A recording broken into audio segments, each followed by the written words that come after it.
सर्वांना नमस्कार.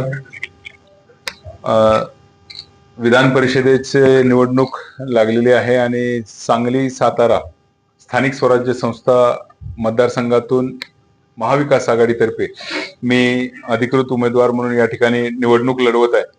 आणि आदरणीय शरदचंद्रजी पवार साहेब, तसेच आमचे प्रदेशाध्यक्ष शशिकांतजी शिंदे साहेब आणि ज्येष्ठ नेते जयंत पाटील साहेब, त्याचबरोबर पक्षातील इतर सर्व ज्येष्ठ नेते यांनी माझ्यावर जो विश्वास दाखवलेला आहे या मतदारसंघामध्ये निवडणूक लढवण्यासंदर्भात, तो सार्थ ठरवण्याची जबाबदारी माझ्यावर आहे.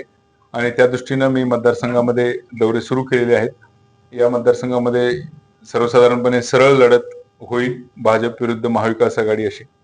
आणि मला खात्री आहे की या मतदारसंघामध्ये मतदार बंधू महाविकास आघाडीच्या बाजूने राहतील.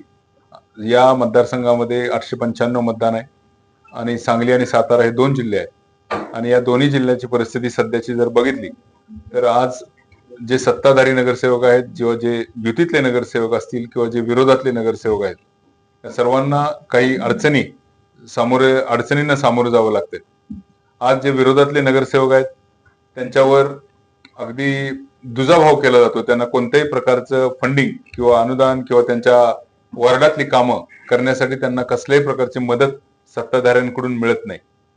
आणि ते फक्त विरोधकातल्या महाविकास आघाडीच्या नगरसेवकांबद्दल होते असं नाही, तर जे युतीतले दुसरे 2 पक्ष आहेत, शिवसेना आणि राष्ट्रवादी, त्यांच्या नगरसेवक आणि जिल्हा परिषद सदस्यांनाही त्यांच्या मतदारसंघामध्ये आपली कामं पूर्ण करण्यासाठी आवश्यक ते फंड सत्ताधाऱ्यांकडून मिळत नाहीत.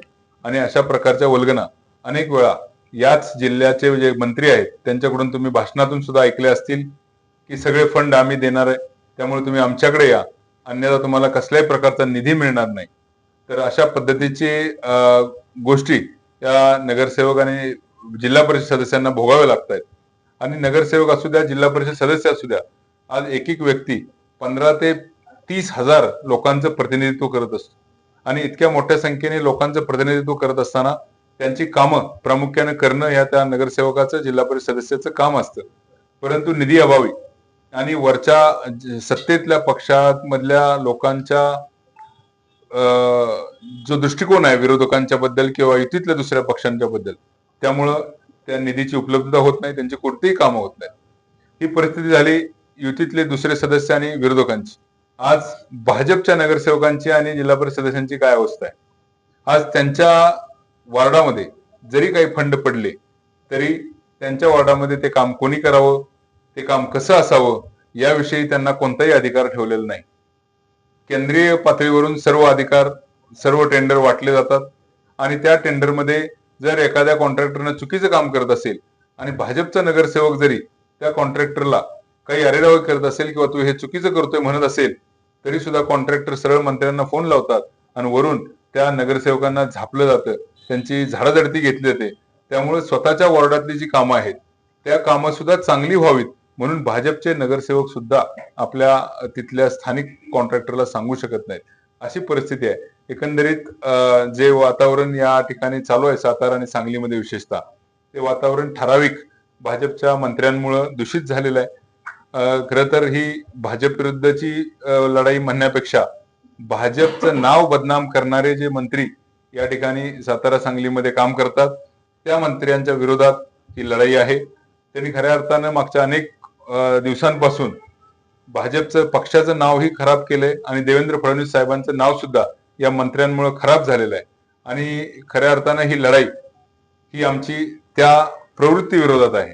आणि त्यामुळं आम्हाला विश्वास आहे की या सातारा आणि सांगलीमध्ये निवडून आलेले जे लोकप्रतिनिधी आहेत त्यांनाही अशा या प्रवृत्तीचा ऍक्च्युली खूप त्रास होतो. आणि त्यामुळं हे लोक सुद्धा माझ्या पाठीशी खंबीरपणे उभे राहतील.